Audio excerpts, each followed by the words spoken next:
I've got some simple but powerful words of advice for all you young girls out there. Save your money. Save your money.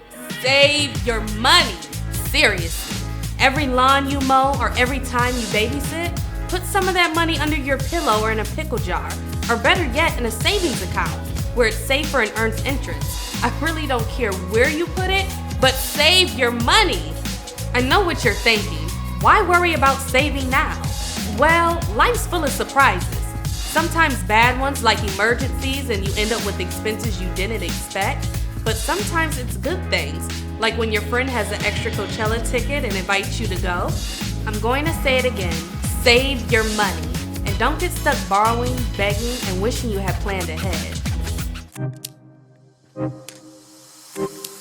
What is a budget? For me, it's been the most important part of gaining my financial independence. It all started when I got out of high school and I couldn't afford college. I had a job, yet still no money and no financial aid. I needed a plan and budgeting gave me one. My budget lays out how much I make and how much I need to spend to live. And once I saw just how much money I had, I gained the control to spend it how I wanted. I could make sure I was making progress towards my goals, and while it took me a year, I got in school and I even got a new car. Now, I finished school, I own my second car, and I even travel 2 to 3 times a year.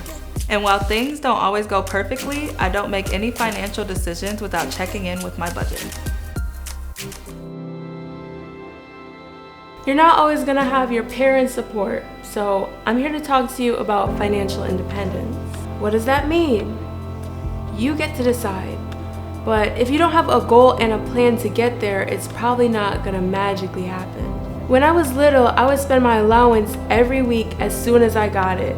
I'd buy candy and chips and toys. My older sister only spent a small part of her allowance, and after a while, she saved up enough money to buy her own laptop. I was like, what? How does she do that? And that's when I realized that I needed a plan for my money so I could get what I want. So start thinking about how to get smart with money. How do you work a spreadsheet? How do you build your credit score, which is really important? And how can you get financially literate to make sure you become financially independent?